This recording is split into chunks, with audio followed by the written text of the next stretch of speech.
We begin today with my search for an honest-to-goodness UFO. We remind you that color choice can be really important, if you find yourself on a similar mission, that is. I tell you about an everyday word that can spark so much contention within Christianity, and I point out the ways in which we might want to pay attention to how Jesus did things, rather than just what he said. All of this is on the way to answering the question, can stories be true? Welcome to the Sky Pilot podcast that explores questions of faith, spirituality, and religion. I'm Dan Matthews, and I don't have all the answers, but I do enjoy the questions. Welcome to the podcast where every question is an invitation into a spiritual quest, and you're invited along for the journey. Hi, I'm Dan. This is Quark, and welcome to Sky Pilot Faith Quest podcast, the video version.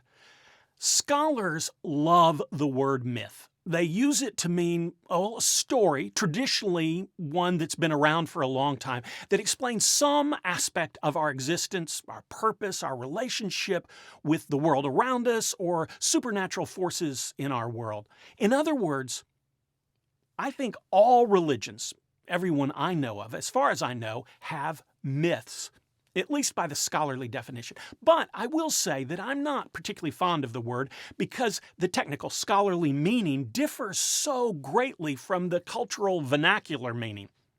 Scholars use the word to mean, well, one thing, but by and large, everyone else in our society uses the word to mean untrue. But there's another word that doesn't have the love of the scholarly community, but is hotly debated within the religious world. But that's not quite accurate. I should be more specific to what I actually know. Hotly debated within elements of Christianity. The word is actually one that you know really well, and the word is story. Now, the Bible is filled with stories. But the moment somebody says, the Bible is filled with stories, you will get a strong response from those who viscerally and vehemently disagree with that statement. Lots of Christians have said that the word story, well, they find it to be misleading because they aren't stories that are in Scripture, because they are true. Now, I'm figuring these people probably had their opinion of the word story shaped by a parent who frequently asked them in their childhood, is that true, or are you telling me a story? Obviously, in this case, story is just a substitute for the word lie. So let me say, I'm here in this episode to speak in support of the word story. I want to start by, telling you a story. Many years ago, when I was just out of college, my housemate, Brad, and I decided we wanted to go up to the mountains, spend some time in the Smoky Mountains. And it happened at that time that my parents owned a place that sat at elevation of just over 5,000 feet on top of a ridge that was divided straight down the spine of the ridge by a split rail fence. That split rail fence designated the border to the Smoky Mountain National Park. Their piece of property was shaped like a triangle, with the longest edge of the triangle following along that fence, following along the border of the park. Now, why am I telling you all of this? All of this description is to give you an understanding of one thing: their home's remoteness. In every direction, it was at least a mile to the nearest neighbor, and more often than not, they were several miles away, or if you went into the park, many, many, many miles away. And even those homes that were their nearest neighbors stood dark and empty for most of the year. So from our front porch, you looked out across the valley in front of this mountain range to another mountain range that faced ours. And on that mountain range was the Cataloochee ski slope. So Brad and I were staying there. We were enjoying the wilderness, the remoteness, being in the mountains. We had a fire going in the fireplace. It had been a beautiful and clear day, but the weather reports predicted heavy clouds to surround us later on that night. But at this point in the evening, there were just a few cloud wisps drifting quickly across the mountains around us. So we're sitting there, enjoying the night, listening to the crackling fire, doing nothing. And there was a sudden sound, and it sounded like, somewhere else in the house, in the building we were in, someone had dropped something large and heavy. It's interesting that the moment I heard it, my first thought was that a full wooden barrel had been dropped onto the carpeted floor. That is an oddly strange image to come up with in that moment. Is that a sound that you've heard before? No. Look, don't ask me to explain it or where it came from. That's just the sound that occurred to me in the moment. So, two 20-something-year-old guys alone in my parents' home, and there was a sudden and unexpected sound that took us by surprise. What did you do? We looked at each other. I mean, what did you do in response to the sound? We looked at each other. And then we went back to what we were doing. But by the way you described it, you weren't doing anything. You were doing absolutely nothing. Exactly. But we were really deeply committed to it, and we did not want to be disturbed. Anyway, we went back to our previous endeavors, and well, like any self-respecting 20-something-year-old probably in that situation, we ignored the sound entirely. Now, about an hour later, the phone rang, and when I answered it, there was a woman named Judy who was, well, one of the owners of this ski slope that our property looked at on the other end of the line. And she was calling to tell me that there had been a sighting of a UFO that night. Oh, this story just became very interesting. I love UFOs. Yeah, I thought you might like that part of the story.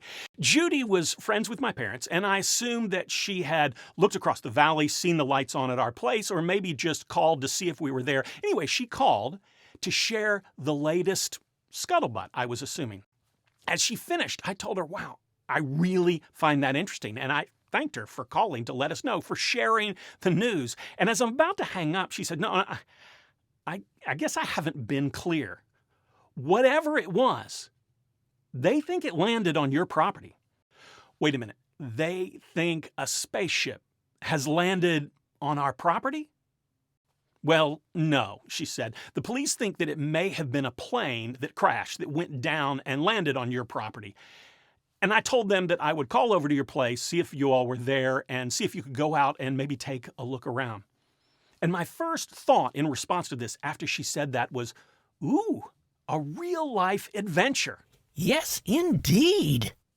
Now, by this time, the wispy clouds had turned into some deep, dense fog, and we couldn't see more than 15, 20 feet in front of us, sometimes a lot less. So Brad and I put on our rain gear because it was misty and wet out. We got ready for the night and grabbed our best flashlights, but the flashlights didn't help much since they did more illuminating of the clouds, the fog that's around us, than they did the terrain around us.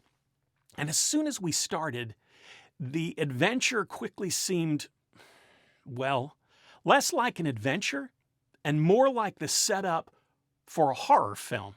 Oh, just don't trip and fall. The person who trips is always a goner.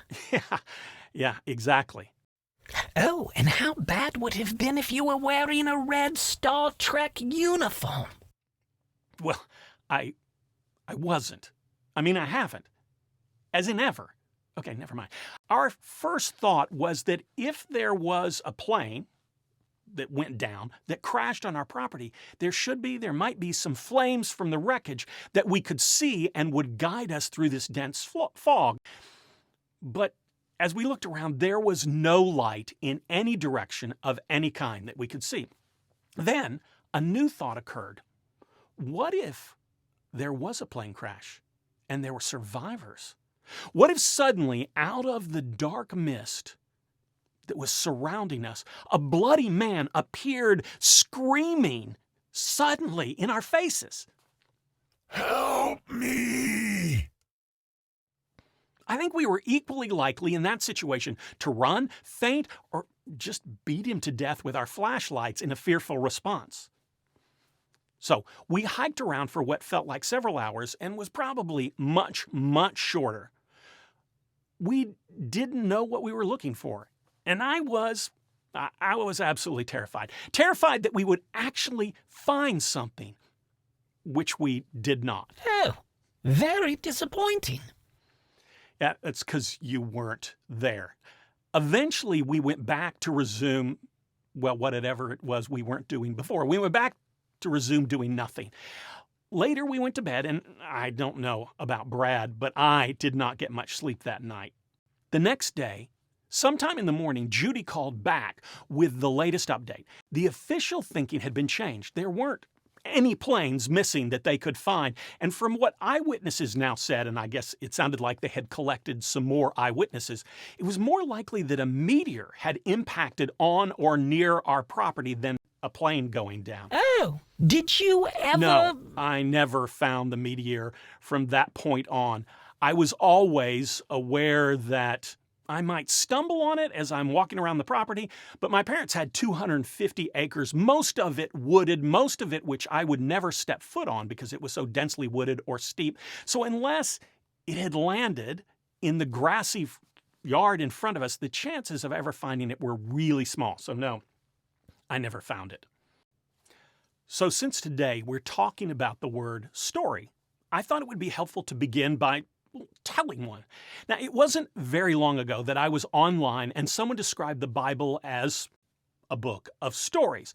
This immediately triggered a firestorm of responses, almost all of which were saying, no, that's not true. The Bible isn't filled with stories. The Bible is filled with truth. Now, in some sense, I get what they're saying.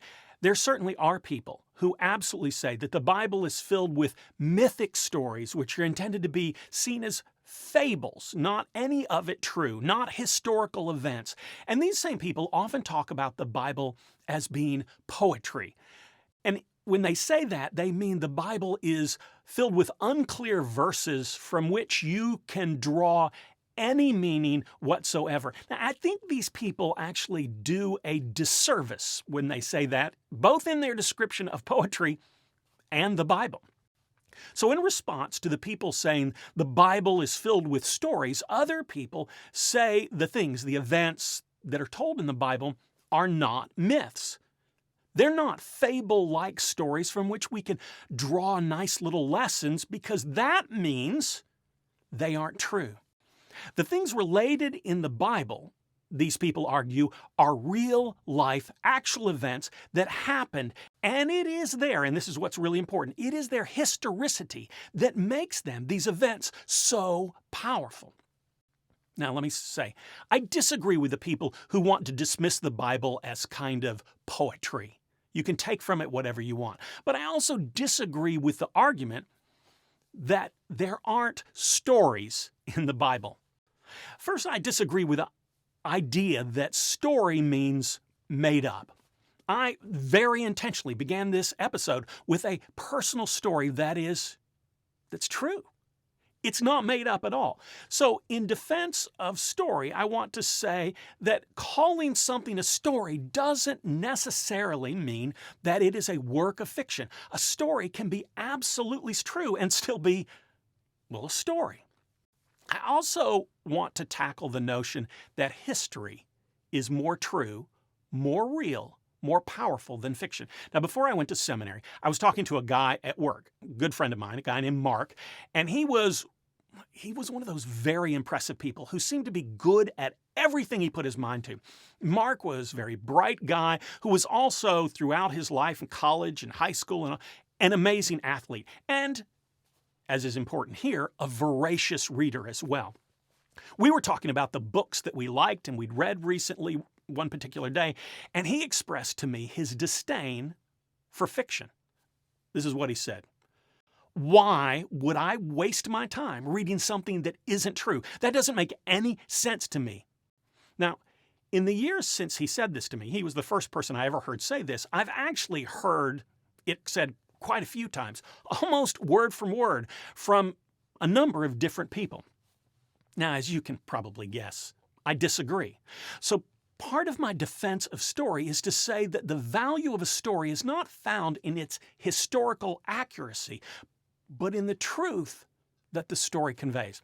Look, when I wrote the story, when I wrote it down, about looking for the UFO in the mountains on a dark and cloudy night, I didn't consult Brad before writing it down because I know the story by heart. Now, is it perfectly 100% factual? Do I have some of the facts wrong in my telling it? I would guess that the chance of an error or two in my telling is almost 100%. But the story is also true in my telling to the best of my ability, and more importantly, true and accurate to my experience of that moment and the story, which is really what I was trying to convey. Look, it genuinely surprises me. It really does that some Christians get caught up in the factual stories are the only ones with power fallacy. Now, let me tell you why.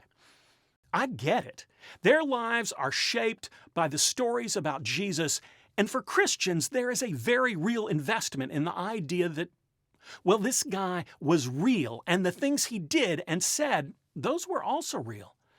So there's a tendency to believe that real-life history is more powerful, well, than made-up stories. But let's move away from the question, was Jesus a real guy, to another question. Can a story be fiction and still be powerful and still tell the truth? But I think some Christians would say, sure, there can be powerful works of fiction, but those aren't as powerful as true life events that are found in the Bible. Okay, that's good. So let's put this in perspective. For Christians, who is the central figure of the Bible? It's Jesus. And what was probably Jesus' favorite form of teaching? Oh, telling stories. The stories that Jesus loved to tell were called parables, and as far as I know, not one of them was true. Every single parable was fiction, told by Jesus to teach a truth. Look, I'm not here to say that any given story is true or not true, because that's really for you to decide for yourself.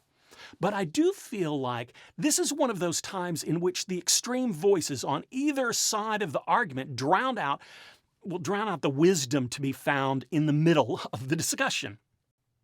Even if you aren't Christian, if you want to understand the power of the Bible stories or why they mean so much to the people who read them and study them, you need to approach them with an open mind. Let me give you a similar example. I can't count the number of times that I've sat with a family after the death of one of their loved ones. And in the midst of that, I often have them tell me stories, family stories. Sometimes what they tell me is a family origin story that is sometimes literally generations old. And not being a member of the family, I listen to the story with rapt attention and think, wow, that's a really amazing story. Part of it seems a little hard to believe, but it's an amazing story. What I need to realize in that moment is that I don't have to believe or understand. I just need to allow for the reality that this family believes this story to be true, and that's enough. This is the story that shaped them. I don't need to challenge it or shape it or wonder whether or not every aspect of it is perfectly historical. I just need to allow the story to be, and then take it the way they take it, because when I do so, I get an opportunity to learn a lot about them as a family. Allow people's stories, religious people's stories, to be what they are. Yeah, even some of the biblical ones. Look, the other lesson in all of this should be held kind of in tension with this last one that I just said. Made-up fictional stories can be enormously powerful in their own way and tell just as much truth as a factual story. Now, for my Christian listeners who are getting anxious about this, if you disagree with that statement, that is absolutely your prerogative. But you're disagreeing with Jesus on that one, because he was the king of telling made-up stories. That's all for today. I'm interested in your response to all of this. If you have a strong reaction to that, let me know. Also, I would love to hear from you. Tell me a story. Tell me a story from your life or from growing up. It can be a book, it can be a story, it can be a movie, it can be something your grandmother told you. Tell me a story that's deeply shaped your life and continues to do so. Now, you can tell me the actual story in the comments below, or just reference it, like say, oh, I was always deeply affected by the children's book Runaway Bunny by Margaret Wise Brown. Yeah, that would have been one of my wives. I'm pandering to her by throwing that in there.